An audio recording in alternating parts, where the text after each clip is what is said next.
দ্বীপের রানী ভোলা সৌন্দর্যের এক বৈচিত্র্যময় পান সুপারির জন্য বিখ্যাত আমাদের এই জেলা।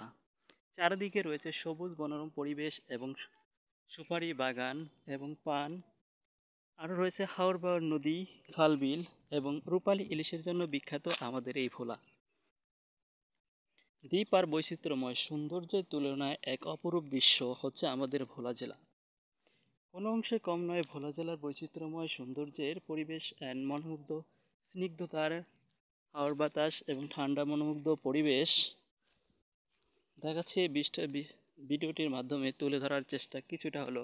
সামনে রয়েছে একটি আমাদের স্ক্রিম ফার্ম দেখাচ্ছি, যা বিলের বৈচিত্র্যময় ভিডিওতে একটু ধারণ করলে লক্ষ্য করলে দেখতে পারবেন যে কিছু সবুজ বনরম দেখা যায়। এগুলো হচ্ছে ধান, যা তার থেকে চাল উৎপাদন করা হয়। তাই হয়তো অনেকেই জানেন না যে কী থেকে চাল উৎপাদন করা হয়, এমন মানুষও রয়েছে। বৈচিত্র্যময় সৌন্দর্যের ফার্ম তুলে ধরা হচ্ছে আমাদের এই ভিডিওর মাধ্যমে।